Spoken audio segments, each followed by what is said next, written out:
Chodesh Arachamim Ve'aselichot, est-ce qu'on a pris conscience que veut dire Chodesh Elul? Tout le monde connaît la fameuse sikha d'un des plus grands mashgichim, Rav Eliyahu Lopian Zatzal, lorsqu'il est arrivé Chodesh Elul dans sa yeshiva, il est monté sur la teva, il a tapé et n'a dit que 3 mots. Elul, Elul, Elul, et tous les talmidim se sont effondrés, ils ont pleuré, tout le monde a compris, il est descendu et Elul a pu commencer comme il se doit. Nous, on n'est pas de ce niveau, on est obligé de nous prendre par la main et de nous rappeler à l'ordre, de nous dire encore une fois, Elul, Elul, Elul, à quoi ça sert Elul? Quelle est la place de Elul dans notre vie? Alors Rabotai, j'aimerais que tout le monde prenne le temps de vraiment écouter. Je n'ai que moins de 15 minutes, mais j'espère que ces paroles vont rentrer dans le cœur de chacun pour que Elul prenne la place comme il se doit dans le cœur de chacun. J'aimerais rebondir sur les belles paroles de Rav Marciano Shalita de la semaine dernière.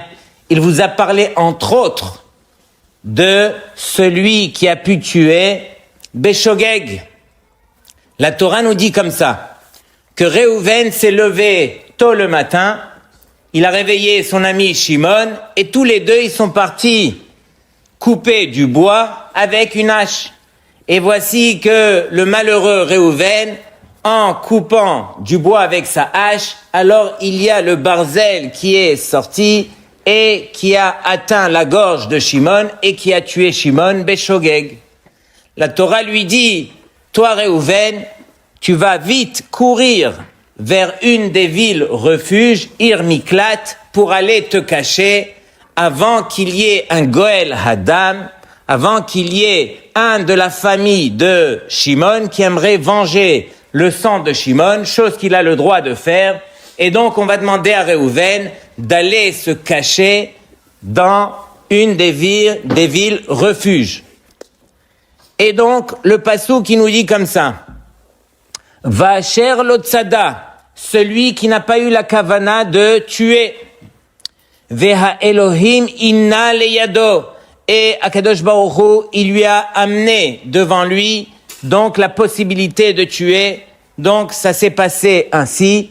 Vesamti lecha makom, Hachem il dit, et je mettrai devant toi un endroit, Asher Yanus Shama, où là-bas tu pourras t'enfuir.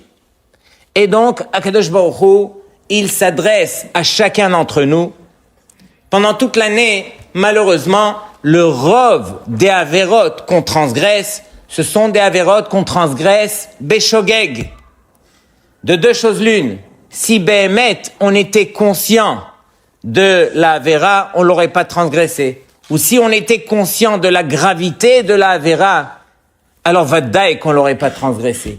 Mais malheureusement, on est qui on a nos faiblesses, et Dieu seul sait combien est-ce que on transgresse, ne serait-ce que en commençant par les brachot. Est-ce que Béhémet, on a conscience c'est quoi faire une bracha, quelle srout on a de pouvoir parler avec Hachem et de faire une bracha? Je fais une parenthèse. Le Rosh Yeshiva de Porat Yosef, Rav Yehuda Tzadka Zatzal, chaque année, Erev Rosh Hashanah, chaque année à Porat Yosef pendant 30 ans, il prenait les talmidim, les asseyait, Rabotai, vous voulez mériter le din cette année, faites attention aux brachot.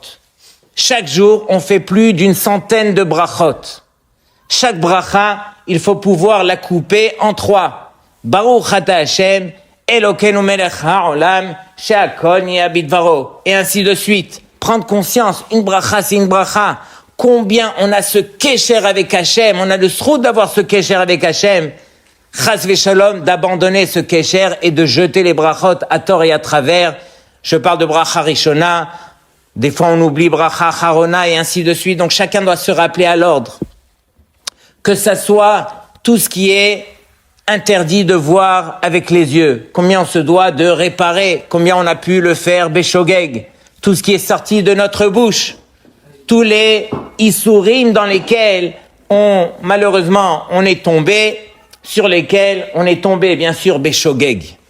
Mais malheureusement, lorsqu'on faute, alors on a créé un esh, on a créé une réalité, et cette réalité ne pourra pas disparaître. C'est pas gratuit. Akadosh Baruch Hu, il n'est pas vatran. Akadosh Baruch Hu, il juge par rapport à nos actions.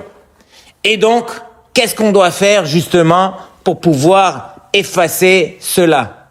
Akadosh Baruch Hu, il dit, lorsque tu as fauté, malheureusement, alors il y en a un qui est très heureux, c'est le Satan. Et la Gemara dans Baba Batra lui donne 3 noms.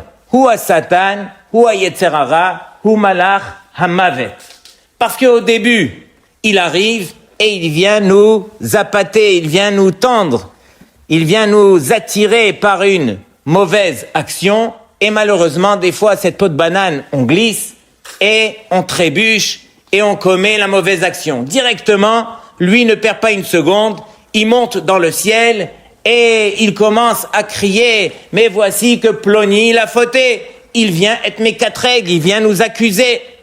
Et plus il ramène avec lui d'accusations, et plus après, on lui donne le feu vert pour devenir Malach Hamavet et aller prendre cette Neshama. Akadosh Baruch Hu, il dit « Je vais te donner la possibilité d'aller te cacher, te réfugier, parce que si je ne te fais pas cette ir miklat, alors tu ne pourras pas t'en sortir.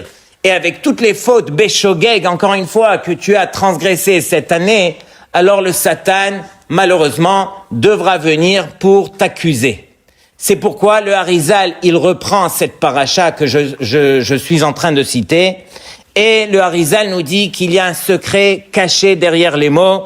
C'est marqué Inna leyado vesamti lecha, que je viens de citer, Aleph leyado lamed, Vav samti lecha, lamed, ça fait le mot Elul. Cette cachette que Akadosh Baruch Hu nous accorde, elle s'appelle Elul. Akadosh Baruch Hu, il nous dit, tu veux t'en sortir, va te réfugier vers celui qui s'appelle Elul. Agav, comment se fait-il que le dernier mois de l'année, alors il commence par la lettre Aleph? Normalement, on aurait dû commencer par la lettre Tav. Autre contradiction, c'est que le premier mois de l'année, Tishri, commence par le Tav. J'ai un tirout pour le Tav. Tishri, pourquoi est-ce qu'il commence le premier mois de l'année? Pourquoi est-ce qu'il commence par un Tav? Parce que sauf Ma'aseh, B'marshava Tehila, qui veut dire que si Behemet on veut réussir Tishri, alors on doit se donner des objectifs. C'est uniquement l'objectif du départ, alors qui Behemet sera ma finalité. Lorsque j'arrive le jour de Rosh Hashanah, alors je me trace, je vise un objectif, et c'est celui-ci que je vais atteindre si Behemet, je suis prêt depuis le premier Tishri à arriver. Mais la question se pose pour Elul, pourquoi commencer par un Aleph? Alors Rabotai, il faut réaliser que pour nous les Béné Israël, Akadosh Baruch Hu nous donne un srout incroyable. Chaque année, le dernier mois de l'année, Bedavka, on va avoir le srout de reprendre ce Aleph, de reprendre les bases à zéro, de se remettre en question, de se remettre devant Hachem et de dire, voici, j'ai laissé passer toute l'année, il me reste un mois de l'année pour me reprendre, pour me remettre en question encore une fois et reprendre les bases, essayer de voir qui je suis, quelles sont les choses que je me dois de corriger, quelles sont les choses que je peux améliorer, et ainsi de suite. Donc ce Aleph de Elul, c'est ça le début de l'année pour nous. C'est ce Aleph qui me permet encore une fois de réaliser que je suis là pour changer, que le début de l'année, c'est celui qui me permet de me reprendre en question.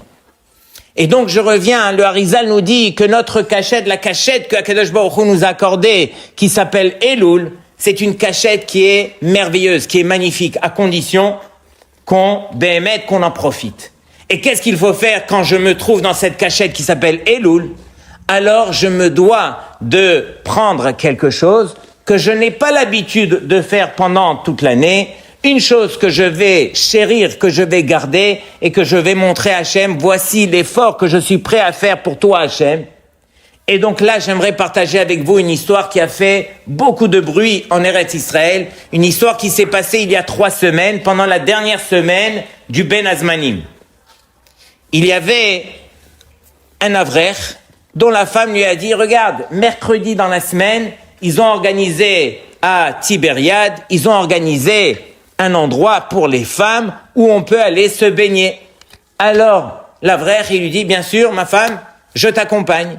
Et donc, il est parti, il a accompagné sa femme pendant quelques heures s'est mise à nager là-bas, et lui, il attendait, c'était en fin d'après-midi, et tout de suite, il entend en fin d'après-midi, il entend minche, minche, et donc, il dit, c'est vrai, c'est bientôt l'heure de l'ashkia, je vais aller faire mincha. Mais le problème, c'est que lui, il a pris sur lui, pendant toute l'année, il a pris une mitzvah. D'après le Shulchan Aruch, avant de faire n'importe quelle tefila, on se doit de faire netilat yadayim, sans bracha bien sûr, hikon nikrat elokecha Israël, et donc on fait netilat yadayim pour se préparer à faire la tefila.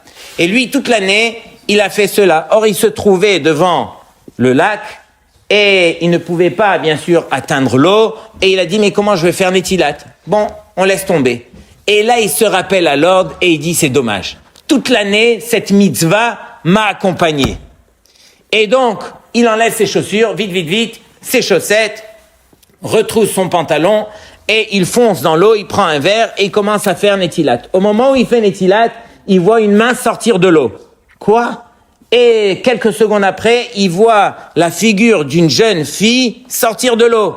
Et là, directement, il plonge dans l'eau, il fait sortir la fille.